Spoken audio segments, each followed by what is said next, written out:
हो गया है रण का आगाज, युग बदलने की तैयारी है। हो गया है रण का आगाज, युग बदलने की तैयारी है। जीत उसी की होगी जिसका संघर्ष अभी से जारी है, जिसका संघर्ष अभी से जारी है। नमस्कार साथियों, स्वागत है आप सबका यूट्यूब के इस ऑनलाइन प्लेटफॉर्म पर।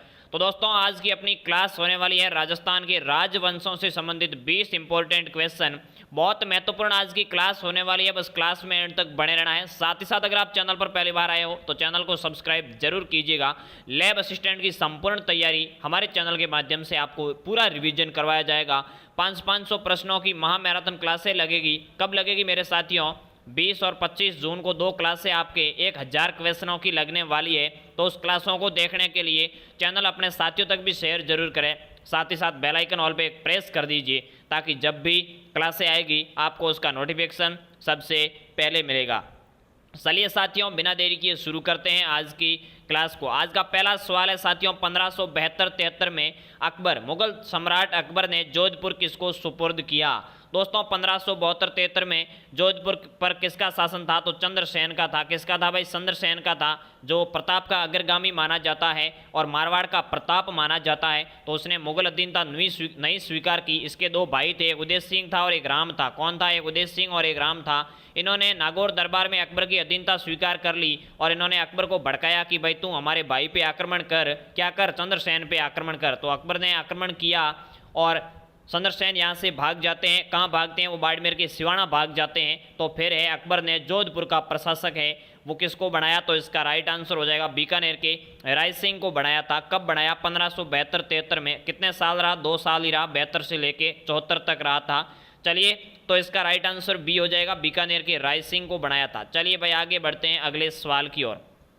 आज का दूसरा सवाल देखते हैं साथियों, पृथ्वीराज चौहान तृतीय का समकालीन संदेल शासक कौन था? बिल्कुल, पृथ्वीराज चौहान तृतीय का समकालीन यानी उसके समय का चंदेल शासक कौन था जिसके साथ युद्ध भी हुआ था 1182 ईस्वी में? पहला है परमर्दी देव, दूसरा है जय वर्मा, तीसरा है कीर्ति वर्मा, चौथा है यशो मरवा। जल्दी से इसका राइट आंसर बताना है। पृथ्वीराज चौहान तृतीय जो अजमेर के शासक थे, दिल्ली के भी शासक थे, तराइन के युद्ध वाले जो मोहम्मद गौरी के समकालीन थे, उनके समकालीन संदेल शासक कौन था? तो इसका राइट आंसर हो जाएगा परमर्दी देव। यह कहाँ का था साथियों? महोबा का था। तो इसके साथ महोबा या तुमुल का युद्ध होता है पृथ्वीराज चौहान और परमर्दी देव के मध्य 1182 में, जिसमें पृथ्वीराज चौहान जीत जाते हैं। लेकिन इसके 2 सेनापति होते हैं परमर्दी देव के, एक होता है आला और दूसरा होता है उदल। क्या होता है भाई? आला और उदल इसके 2 सेनापति होते हैं।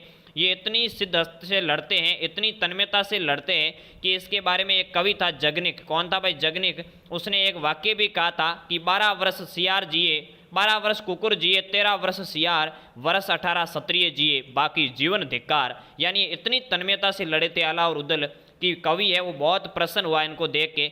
हार गए युद्ध, आला और उदल की मृत्यु भी इस युद्ध में हो गई। पृथ्वीराज चौहान जीते थे लेकिन बड़ी प्रशंसा इनकी हुई थी। चलिए आगे बढ़ते हैं अगले सवाल की ओर। तीसरा सवाल है, राजस्थान में प्रतिहार वंश के संस्थापक हरिश्चंद्र की राजधानी कौन सी थी? गुर्जर प्रतिहार वंश जो पश्चिमी राजस्थान में राज करता था। कहाँ भाई? मारवाड़ में, जैसलमेर, जोधपुर, बाड़मेर, यहाँ है पश्चिमी राजस्थान में, जालोर वगैरह इसका राज क्षेत्र था। तो इसने हरिश्चंद्र की राजधानी क्या थी? मेड़ता थी, जालोर थी, भीनमाल थी, मंडोर थी। जल्दी से इसका राइट आंसर बताना है। प्रतिहार वंश का संस्थापक भी आपको पता होना चाहिए कौन था भाई? हरिश्चंद्र था। तो चलिए इसका राइट आंसर क्या हो जाएगा भाई? इसका राइट आंसर हो जाएगा मंडोर। और मंडोर कहाँ पड़ता है आपको पता है? मंडोर है जोधपुर में।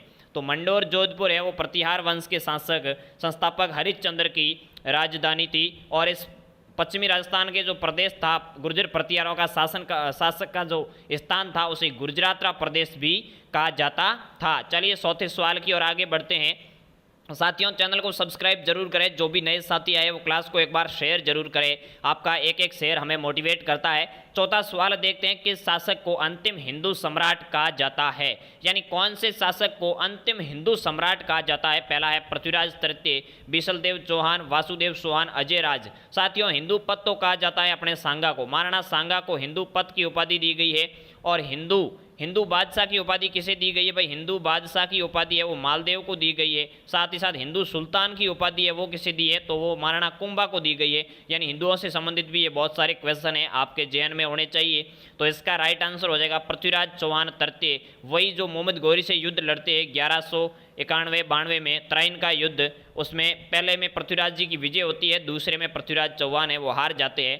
तो अंतिम हिंदू सम्राट है वो पृथ्वीराज चौहान तृतीय माने जाते हैं। चलिए भाई, उसके बाद में मुगल वंश की स्थापना जल्द से जल्द हो जाएगी। अगला देखते हैं भाई, निम्न में से किस राजपूत शासक द्वारा नेत तरंग रचित है?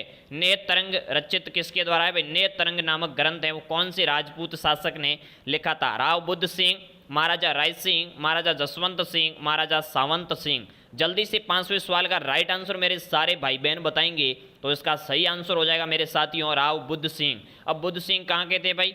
ये बूंदी के शासक थे। बूंदी के शासक बुद्ध सिंह हैं, उनके द्वारा नेत तरंग रचित है। और इसके दो पुत्र थे बुद्ध सिंह के, एक दलेल सिंह था और एक उमेद सिंह था। बड़े नक्कारा थे भाई ये दोनों। इन्होंने क्या है, आपस में उत्तराधिकार का युद्ध लड़ा और मराठे राजस्थान में आ गए, क्योंकि जय सिंह ने दिया था दलेल सिंह का साथ। मेवाड़ जो आमेर का जय सिंह था उसने दलेल सिंह का साथ दिया और मराठों ने उमेद सिंह का साथ दिया। तो मराठे है वो इधर बूंदी में हस्तक्षेप करने लग गए और उसके बाद में राजस्थान पे बहुत ज़्यादा मराठों ने आक्रमण किया। चलिए आगे बढ़ते हैं 6ठे सवाल की ओर। निम्न में से किस शासक को अकबर के द्वारा राय की उपाधि प्रदान की गई? कौन से मारवाड़ के शासक को या फिर राजस्थान के शासक को, रियासतों के शासक को अकबर द्वारा राय की उपाधि प्रदान की गई? महाराजा राय सिंह, महाराजा सूर सिंह, महाराजा गंगा सिंह या राव कल्याणमल? जल्दी से इसका राइट आंसर बताना है 6ठे प्रश्न का। तो इसका सही आंसर हो जाएगा बीकानेर का था राय सिंह, जिसने जूनागढ़ दुर्ग का निर्माण करवाया था। ये कल्याणमल का पुत्र था, इसका भाई था पृथ्वीराज राठौर, जिसने वेली किशन रुक्मणी की ग्रंथ भी लिखा था, जिसे 5वां वेद और 18वां पुराण भी कहते हैं। तो ये था राय सिंह, इसका राइट आंसर हो जाएगा। अकबर के दरबार में रहता था। चलिए आगे बढ़ते हैं अगले सवाल की ओर। निम्नलिखित में से कौन सा दिल्ली सुल्तान यानी कौन सा दिल्ली का ऐसा शासक था जो गोइल शासक जैतर सिंह के द्वारा पराजित हुआ था? यानी जैतर सिंह ने किस दिल्ली के शासक को हराया था? बलबन को हराया, इल्तुतमिश को हराया, या फिर रुकनुद्दीन फिरोज शाह, या फिर नासिरुद्दीन मोहम्मद तुगलक? जल्दी से इसका राइट आंसर बताना है कि जैतर सिंह जो चित्तौड़ के शासक थे, कहाँ के शासक थे भाई? चित्तौड़ को सर्वप्रथम राजधानी भी जैतर सिंह ने ही बनाया था। तो चित्तौड़ के शासक जैतर सिंह गोइल वंश के शासक थे, उन्होंने दिल्ली के सुल्तान इल्तुतमिश को हराया था। किसको हराया भाई? इल्तुतमिश को हराया था। और कौन सा युद्ध था भाई? भूताला का युद्ध था। डेट आपको याद नहीं करनी है क्योंकि इसके डेट के संबंध में बहुत ज़्यादा कन्फ्यूजन रहता है। तो भूताला के युद्ध में गोइल शासक जैतर सिंह ने इल्तुतमिश को हराया था। आगे बढ़ते हैं भाई अगले सवाल की ओर। 8वां सवाल देखते हैं, संपानेर की संधि किन राज्यों के बीच में हुई? संपानेर की संधि कौन कौन से राज्यों के मध्य हुई और किसके खिलाफ हुई वो भी पता होना चाहिए। मालवा गुजरात, मेवाड़ गुजरात, मालवा मेवाड़ और मेवाड़ मारवाड़। तो इसका राइट आंसर बताना है संपानेर की संधि किस राज्यों के मध्य हुई और कब हुई ये भी आपको पता होना चाहिए। तो संपानेर की संधि मेरे साथियों 1456 में हुई और किसके बीच हुई? तो मालवा और गुजरात के बीच हुई। गुजरात का शासक था कुतुबुद्दीन शाह और मालवा का था महमूद खिलजी। इन दोनों ने क्या है गठबंधन करके क्या कहा कि कुंभा को हराएंगे। अरे बेटी का बापों, कुंभा कब हारता है आपसे भाई? तो कुंभा को हराने के लिए इन्होंने गठबंधन किया, मालवा के महमूद खिलजी और गुजरात के कुतुबुद्दीन शाह ने। लेकिन ये दोनों हरा नहीं पाए, बेचारे भेड़िए की तरह गिद्र भभकी दे के भाग गए साढ़े। चलिए, तो 1456 में संपानेर की संधि हुई थी। आगे बढ़ते हैं भाई अगले सवाल की ओर।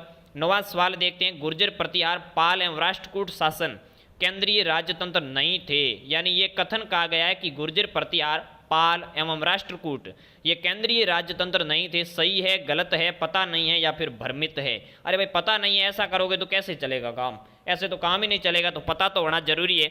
तो इसका राइट आंसर क्या होगा? जल्दी से कमेंट करके जरूर बताएं। तो इसका सही आंसर हो जाएगा ये गलत है, क्योंकि ये राजतंत्र है वो केंद्रीय थे। अगर केंद्रीय राजतंत्र थे ऐसा आता तो इसका राइट आंसर सही हो जाता, लेकिन पूछा क्या गया कि ये केंद्रीय राजतंत्र नहीं थे, तो ये गलत हो जाएगा। ये केंद्रीय राजतंत्र थे। पाल, चोल प्रतिहार, राष्ट्रकूट, गुर्जर प्रतिहार ये सारे क्या है? केंद्रीय राजतंत्र थे। चलिए भाई आगे बढ़ते हैं 10वें सवाल की ओर। ग्वालियर प्रशस्ति में किस शासक को नारायण और मल्लेच्छों का नाशक कहा गया है? मल्लेश किसे कहते हैं भाई? विदेशियों को मल्लेच्छ कहा जाता था। तो मल्लेशों का नाशक और नारायण की उपाधि से किसे सम्मानित किया गया है? पहला है वत्सराज, नागभट्ट प्रथम, मिहिर भोज प्रथम या रामभद्र? जल्दी से इसका राइट आंसर बताना है भाई। ग्वालियर प्रशस्ति में कौन से शासक को नारायण और मल्लेच्छों का नाशक कहा गया है? तो इसका सही आंसर हो जाएगा 10वें सवाल का अपना नागभट्ट प्रथम। गुर्जर प्रतिहार वंश का शासक था नागभट्ट प्रथम, जिसने जालोर दुर्ग की स्थापना भी की थी। तो जालोर दुर्ग का संस्थापक था नागभट्ट प्रथम। इसको मल्लेच्छों का नाशक और नारायण की उपाधि से सम्मानित किया गया था। आगे बढ़ते हैं 11वें सवाल की ओर। महाराणा प्रताप सिंह का राज्याभिषेक हुआ था। मेवाड़ के महाराणा प्रताप का राज्याभिषेक कहाँ हुआ था? मेवाड़ के महाराणा प्रताप का राज्याभिषेक है वो 2 बार हुआ था। तो पहली बार कहाँ हुआ था वही पूछा जाता है, चित्तौड़गढ़ में, निम्बाहेड़ा में, गोगुंदा में, बड़ी सादड़ी में। जल्दी से इसका सही आंसर बताना है, प्रताप का राज्याभिषेक या राज तिलक कहाँ हुआ था? तो इसका सही आंसर हो जाएगा गोगुंदा में। गोगुंदा कहाँ है भाई? उदयपुर में है। और राज तिलक कब हुआ भाई? होली के दिन 28 मई 1572 को महाराणा प्रताप का राज्याभिषेक हुआ था। तो ये आपको याद रखना है, क्योंकि पहले है उदय सिंह ने जगमाल को बना दिया था, लेकिन मैलों की क्रांति से जगमाल को हटाया गया और शमशान भूमि में ही 28 मई 1572 को होली के दिन महाराणा प्रताप का राज्याभिषेक किया गया। उसके बाद में मैलों में लाके वापस विधिवत राज्याभिषेक है वो किया गया कुंभलगढ़ में। आगे बढ़ते हैं अगले सवाल की ओर। राणा सांगा व बाबर के मध्य खानवा का युद्ध कब हुआ भाई? खानवा कहाँ है भाई? भरतपुर की रूपवास तहसील में खानवा पड़ता है। कहाँ है भाई? भरतपुर की रूपवास तहसील में खानवा नामक स्थान है। उसके मध्य राणा सांगा और बाबर के मध्य युद्ध हुआ था। वो कब हुआ? 1527 में, 1528, 1529 या फिर 1530। जल्दी से इसका सही आंसर बताना भाई। राणा सांगा और बाबर के मध्य खानवा का युद्ध है वो कब हुआ था? तो इसका सही आंसर हो जाएगा मेरे साथियों 1527। कब हुआ भाई? 16 मार्च 1527 को हुआ था। इसमें महाराणा सांगा की हार होती है, क्योंकि बाबर ने तोप से युद्ध लड़ा था, तुलुगमा युद्ध पद्धति अपनाई थी और भ्रष्टाचार भी किया था, यानी बहुत सारा विश्वासघात भी किया। सांगा की तरफ से जो लोग थे उनको सैलअद्दी तंवर वगैरह उनको मिला लिया गया। चलिए तो आगे बढ़ते हैं अगले सवाल की ओर। 13वां सवाल देखते हैं। कर्नल जेम्स टॉड ने निम्नलिखित में से किस युद्ध को मेवाड़ का मैराथन कहकर पुकारा है? कौन सा युद्ध मेवाड़ का मैराथन कहलाता है? कर्नल जेम्स टॉड, जिसे घोड़े वाले बाबा के नाम से भी जाना जाता है, जिसने राजस्थान का इतिहास लिखा था, सर्वप्रथम राजस्थान शब्द का प्रयोग भी किया था। तो मेवाड़ का मैराथन किसे कहते हैं? हल्दी घाटी का युद्ध, दिवेर का युद्ध, खानवा का युद्ध या सारंगपुर का युद्ध? जल्दी से इसका राइट आंसर बताना है। तो चलिए साथियों, इसका सही आंसर हो जाएगा दिवेर का युद्ध। क्या हो जाएगा भाई? दिवेर का युद्ध हो जाएगा। महाराणा प्रताप की सेना और साथ ही साथ मुगल सेना के मध्य युद्ध लड़ा गया। इसमें क्या है साथियों, महाराणा प्रताप के लड़के अमर सिंह ने अकबर का जो मामा था सुल्तान खां, क्या नाम था भाई? सुल्तान खां था, उसको भाले सहित जमीन में गाड़ दिया था। इतना जोरदार मारा था भाला कि ये सुल्तान खां ने वो भाले सहित ही जमीन में गड़ गया था। तो इसका राइट आंसर दिवेर का युद्ध हो जाएगा। आगे बढ़ते हैं 14वें सवाल की ओर। कानड़दे था, कानड़दे कौन था भाई? नागौर का शासक था, जालोर का शासक था, एक कवि था या फिर चौवा नौ का एक सामंत था? जल्दी से बताना है कानड़दे है वो कौन था? तो साथियों कानड़दे है वो जालोर का शासक था। ये कब था जालोर का शासक? तो 1311 के समय था, जब अलाउद्दीन खिलजी का आक्रमण होता है और जालोर का साका होता है। चलिए भाई 15वें सवाल की ओर आगे बढ़ते हैं। फास्ट क्लिक कर रहा हूँ क्योंकि समय है वो बहुत कम है। निम्नलिखित में से किस रियासत के उम्मेद सिंह अंतिम शासक थे? इस सवाल को एक बार आप छोड़ दीजिए, ये सवाल कंफ्यूज वाला है, ऑप्शन सही नहीं है इसमें।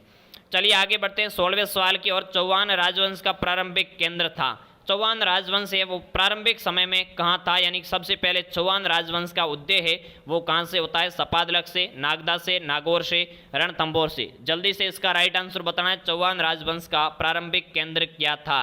तो इसका सही आंसर हो जाएगा सपादलक। सपादलक यानी सांबर, सांबर का जो क्षेत्र था जयपुर के आसपास का, वहाँ से चौहान राजवंश का उदय होता है।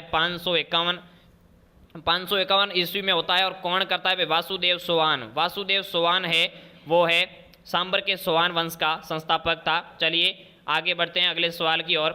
शेखावाटी राज्य का संस्थापक कौन था? शेखावाटी राज्य यानी शेखावाटी क्षेत्र में सीकर, झुंझुनू, चूरू, जो यहाँ का शासक था, शेखावाटी राज्य का संस्थापक है वो कौन था? राव कोकिलदेव था, राव पूर्णमल, राव शेखा या राव भाटी? तो राव शेखा के नाम पे इसका नाम शेखावाटी पड़ा है और शेखावाटी राज्य का संस्थापक है वो राव शेखा सामंती था। चलिए भाई आगे बढ़ते हैं 18वें सवाल की ओर। आमेर के राजा भारमल ने अकबर की अधीनता कब स्वीकारी थी? यहाँ से भाई प्रश्न बनने की पूरी संभावना है। आमेर का राजा था भारमल, उसने अकबर की अधीनता कब स्वीकारी थी? 1560, 1562, 1564, 1567। जल्दी से इसका राइट आंसर बताना है आपको। तो इसका सही आंसर तो हो जाएगा 1562। आमेर का भारमल था कस्बा वंश का शासक। कौन से वंश का था? कस्बा वंश का शासक था। तो अगर आपको ऐसे पूछे कि राजस्थान का ऐसा कौन सा वंश था जिसने सबसे पहले मुगल अधीनता स्वीकारी, तो वो कस्बा वंश हो जाएगा। रियासत का पूछे तो रियासत आपकी जयपुर या आमेर हो जाएगी। आमेर कर देना, जयपुर बाद में बनाए, तो आमेर सही हो जाएगा। राजा पूछे तो भारमल हो जाएगा। सबसे पहले मुगलों से वैवाहिक संबंध किसने बनाए? तो वो भी भारमल नहीं बनाए थे, उसकी पुत्री हरकाबाई का विवाह है वो इसने अकबर के साथ किया था, जिसकी विवाह स्थली थी वो सांबर झील मानी जाती है। आगे बढ़ते भाई 19वें सवाल की ओर, मेवाड़ का भीष्म पितामह किसे कहा जाता है? मेवाड़ का भीष्म पितामह यानी कठोर प्रतिज्ञा किसने ली थी? महाराणा लाखा ने, युवराज सुंडा ने, मोकल ने या फिर रणमल ने? तो ये लाखा का पुत्र था दोस्तों सुंडा। सुंडा के लिए विवाह का रिश्ता आया और वो कहानी है पूरी मैं अब नहीं बता पाऊंगा आपको। लाखा ने हंसाबाई से शादी कर ली और सुंडा ने प्रतिज्ञा ली कि मैं आजीवन है वो शादी नहीं, सॉरी, मेवाड़ का मारना है वो नहीं बनूंगा। शादी तो इसने की थी, भीष्म पितामह ने हालांकि शादी नहीं की थी, इसने शादी तो की थी लेकिन मेवाड़ की महाराणा न बनने की कसम खाई थी, तो इसलिए इसे मेवाड़ का भीष्म पितामह कहते हैं। आज के लास्ट सवाल की ओर आगे बढ़ते हैं। राणा कुंभा को राजस्थान का अभिनव भट्टाचार्य कहा गया है क्योंकि वो संगीत प्रेमी थे, लिखने के प्रेमी थे, दुर्ग प्रेमी थे या युद्ध प्रेमी थे? तो कुंभा को अभिनव भट्टाचार्य की उपाधि क्यों दी गई है ये आपको बताना है। तो इसका सही आंसर हो जाएगा वो संगीत प्रेमी थे। इन्होंने संगीत के संबंध में बहुत सारे ग्रंथ भी लिखे, संगीत मीमांसा, संगीत सुधा और संगीत राज संबंधित कई ग्रंथ है वो संगीत से संबंधित इन्होंने लिखे थे। तो इसका सही आंसर हो जाएगा वो संगीत प्रेमी थे। चलिए साथियों, क्लास कैसी लगी कमेंट करके जरूर बताएं। माँ मैराथन क्लास की तैयारियां जोरों पे, इसलिए कल आपकी क्लास नहीं है, हो सकता है कल भी ना आए, लेकिन 20 की शाम को 8 बजे से 5 घंटे लगातार माँ मैराथन चलेगी, उसमें आपको जरूर इन्विटेशन है। अपने साथियों को भी शेयर जरूर कीजिएगा, चैनल को सब्सक्राइब करके बेल आइकन ऑल पे प्रेस कर दीजिएगा। मिलते हैं किसी नेक्स्ट वीडियो में, तब तक के लिए जय हिंद, खुश रहिए, मस्त रहिए।